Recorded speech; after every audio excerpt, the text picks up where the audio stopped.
Cette semaine, nous voyons comment transformer son fidèle Zetor en un lève-palette. A priori, il suffit d'acheter une fourche et la fixer au tracteur.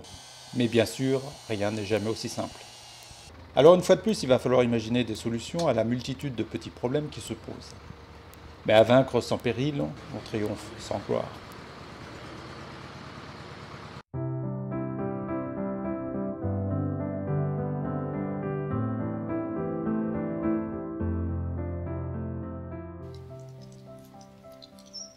Alors je vous présente un petit problème que j'ai avec le Zetor. Donc je veux l'utiliser pour transporter mes ballons tampons que vous voyez là au fond à droite de la maison. Donc les ballons tampons qui vont équiper la chaudière au bois. Et d'autre part, j'ai un gros tonneau à sortir de l'atelier pour justement faire de la place pour les ballons tampons. Donc toutes ces manutentions, je voudrais le faire avec le Zetor et avec un lève-palette que j'ai acheté sur le Bon Coin auprès d'un particulier qui a fait ça en amateur. Mais le lève-palette a l'air de tout à fait bonne qualité, ça a été très bien construit et beaucoup moins cher que ce que j'ai pu voir en vente chez les professionnels. Bref, donc j'ai pas de problème avec le lève-palette en lui-même, c'est que comme vous le voyez, mon relevage ne descend pas assez bas pour que le lève-palette soit à l'horizontale à quelques centimètres du sol, c'est-à-dire ce qu'il faut comme hauteur pour rentrer les deux fourches dans une palette. Le deuxième problème que j'ai, comme vous le voyez, c'est l'angle du lève-palette par rapport au sol.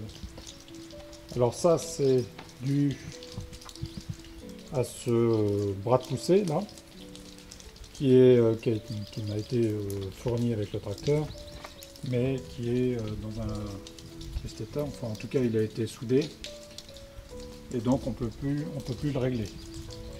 Donc évidemment, ça pose un problème. Donc ça, bon, je vais le changer, je vais en acheter un autre. Ce qui serait super, c'est d'avoir un vérin hydraulique à la place de ce bras de poussée mécanique. On a sur le Zetor, là, vous voyez, un circuit hydraulique pour justement pouvoir commander ce type d'équipement sur le relevage. Ce que je ne sais pas, c'est est-ce que je dois acquérir aussi un distributeur ou pas pour commander le vérin, ou si je peux commander le vérin directement avec les commandes du Zetor. Ça, je sais pas. Alors, un vérin hydraulique, ça serait génial aussi pour la bénette que j'ai acquise également sur le Bon Coin, que je dois un peu rénover. Ça permettrait de la basculer facilement, ça serait bien. Mais bon, ça a un certain prix, donc il faut que je regarde ça. Alors, pour régler ce problème de hauteur, une première solution assez simple, c'est de percer deux autres trous de fixation dans le lève-palette. Donc des trous un petit peu plus hauts, de manière à ce que les bras n'aient pas à descendre aussi bas pour s'accrocher au lève-palette. Alors ça m'embête un petit peu pour deux raisons. D'une part, je ne suis pas forcément équipé pour percer 3 à 4 mm de métal. Et puis par ailleurs, j'ai un peu peur que ça fragilise le lève-palette de faire des trous additionnels. Même si on peut toujours prévoir des renforcements pour éviter une fragilisation. L'autre solution, c'est de s'arranger pour que les bras descendent plus bas. Donc si on regarde toute la chaîne des bras, on commence par cette partie supérieure. Donc je ne sais pas si ça, on peut le faire descendre plus bas. Je suis au maximum de la commande de relevage, donc je ne pense pas qu'on puisse aller plus bas. Après, il y a une chandelle ici. Je vais vous la montrer. Voilà, il y a une chandelle ici, celle-là est réglable avec la manivelle que vous voyez. Donc je pourrais gagner quelques centimètres sur cette chandelle-là. Et puis par ailleurs, je crois que c'est, alors je ne sais pas exactement comment ça s'appelle les chaînes sur le côté là, peut-être des stabilisateurs. A priori, c'est pas eux qui empêchent les bras de descendre plus bas, puisqu'ils sont,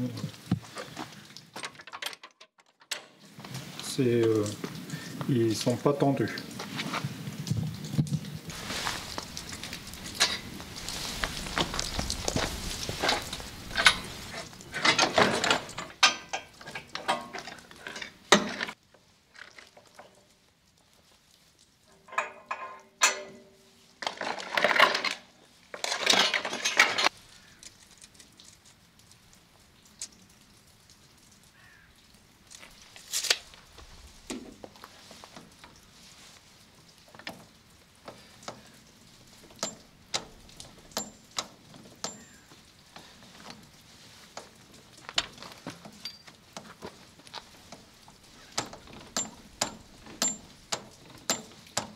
Donc là, au niveau de l'axe, je suis à 19 à peu près. Et sur le lève-palette, posé par terre, l'axe est à 20. Donc ça voudrait dire que dans cette position-là, on a le lève-palette qui est 1 cm au-dessus du sol, ce qui est pas mal du tout. Donc là, on peut gagner, effectivement, on a ce qu'il faut pour descendre. La question, c'est est-ce que de l'autre côté, on va pouvoir faire la même chose. Alors sur l'autre côté, c'est un peu plus délicat parce que là, il n'y a pas de chandelle réglable. Donc je ne peux pas gagner de hauteur avec ça. Mais on voit quand même qu'il y a 2 trous de fixation de la chandelle. Donc ce que je vais d'abord faire, c'est changer ce trou de fixation et voir si ça me permet de gagner suffisamment de centimètres pour régler mon problème.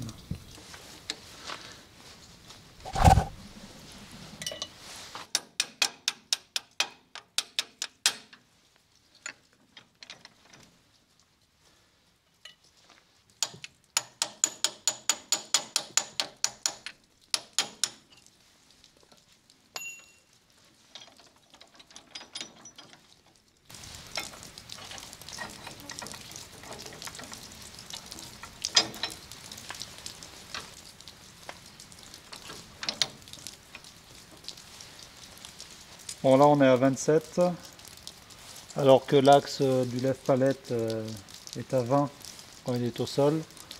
Donc même avec 1 ou 2 cm de marge, il nous manque 5 cm quand même. Bon, bah, je crois que la solution la plus simple, ça va être de changer cette chandelle. Je vais prendre une chandelle réglable comme à côté. Ça coûte pas excessivement cher. Donc là j'ai un anthrax de 51.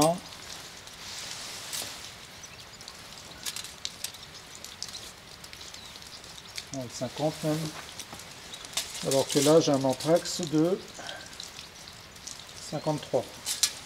Donc il faudrait au moins une chandelle qui aille jusqu'à 53. Bon, je vais en profiter également pour démonter cette chandelle pour voir si tout va bien à l'intérieur, parce qu'on ne voit pas grand chose. M'assurer de l'état de la vis.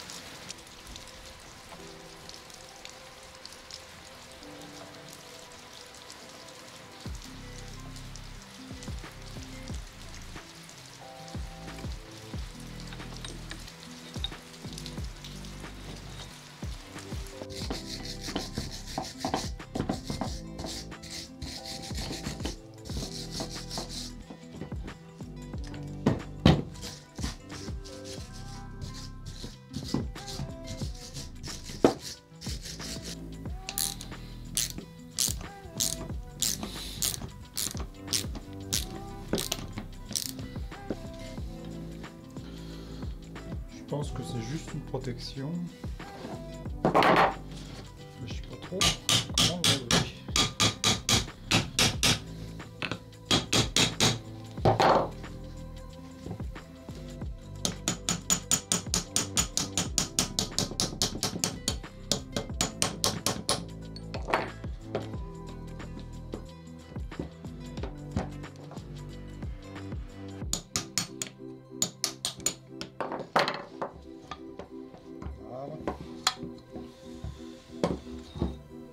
Bon bah c'est bien, j'ai accès à la vis maintenant.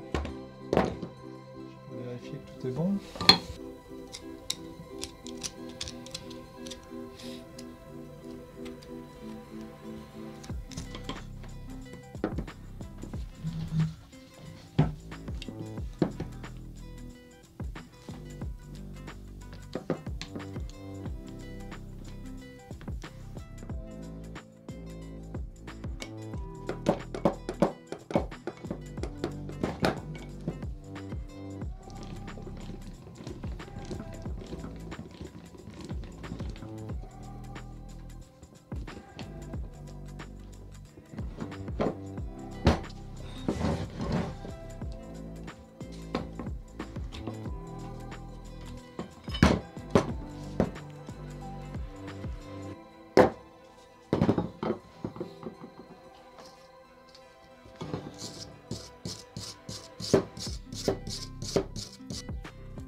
Après nettoyage et graissage, ma chandelle réglable est repartie pour quelques dizaines d'années. Il me reste d'en trouver une autre.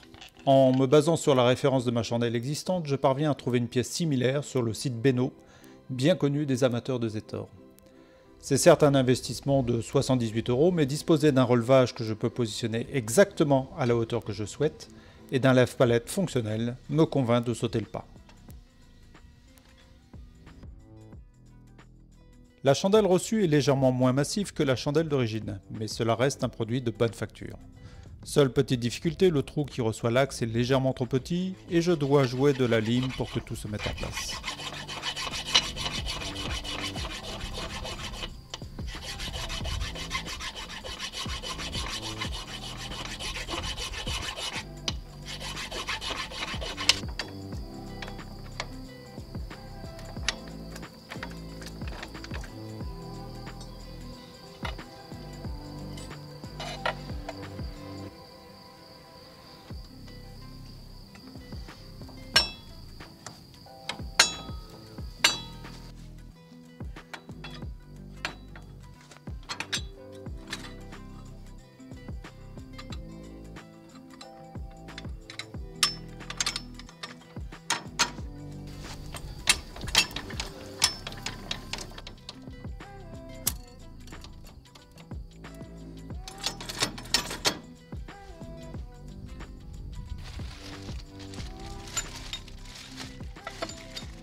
En ayant terminé avec les chandelles, je m'attaque au troisième point.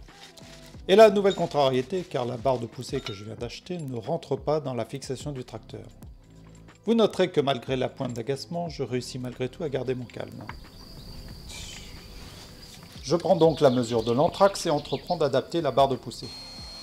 J'éprouve la satisfaction du gars qui a acheté un appareil en se disant « ça servira bien un jour », pour se donner bonne conscience, et qui effectivement découvre que c'est exactement ce dont il a besoin à ce moment. Au passage, si un connaisseur peut me dire à quoi sert l'espèce de maneton qui se trouve sur la barre de poussée, je me coucherai moins ignorant ce soir.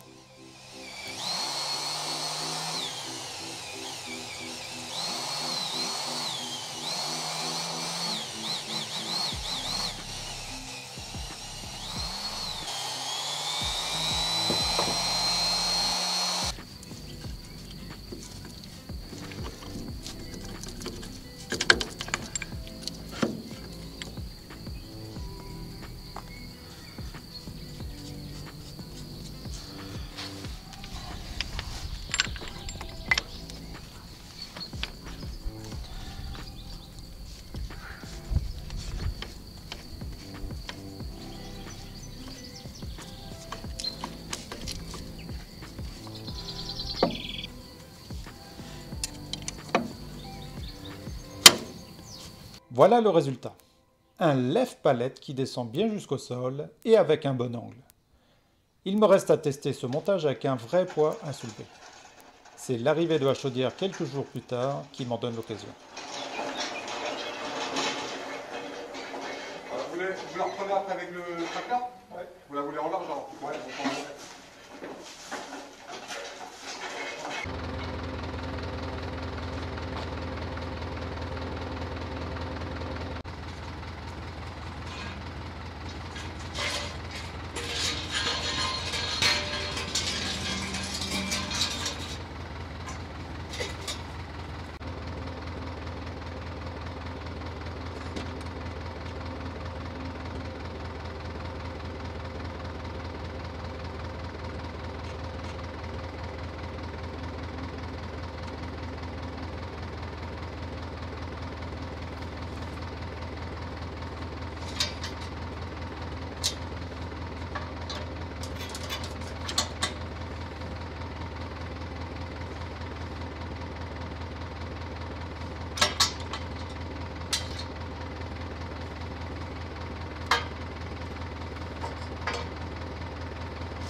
La palette étant fragile, elle s'est un peu effondrée sous le poids de la chaudière, ce qui occasionne ce frottement et ce grincement. Mais beauté des chandelles réglables, je peux facilement baisser les fourches de quelques millimètres et finir la manœuvre.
Ma première tentative n'est pas très concluante, car il semble que le relevage, qui dans le manuel peut soulever 1,5 tonne, ait des difficultés à lever les 500 kg de la chaudière.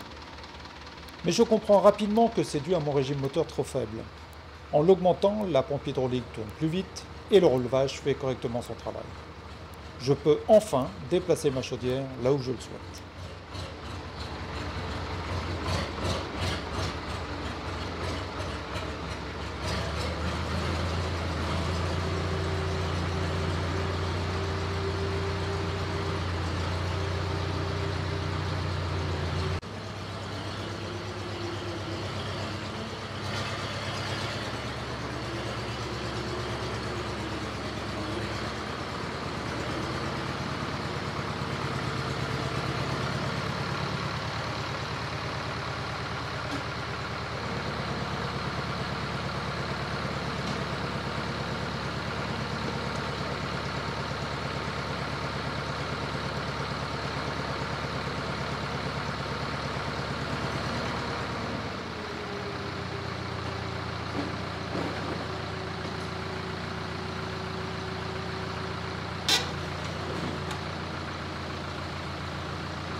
Avec la satisfaction de celui qui a atteint son objectif, je pense déjà au nouvel usage de mon tracteur. Débroussailler le terrain. Mais ça, ce sera le sujet d'une prochaine vidéo.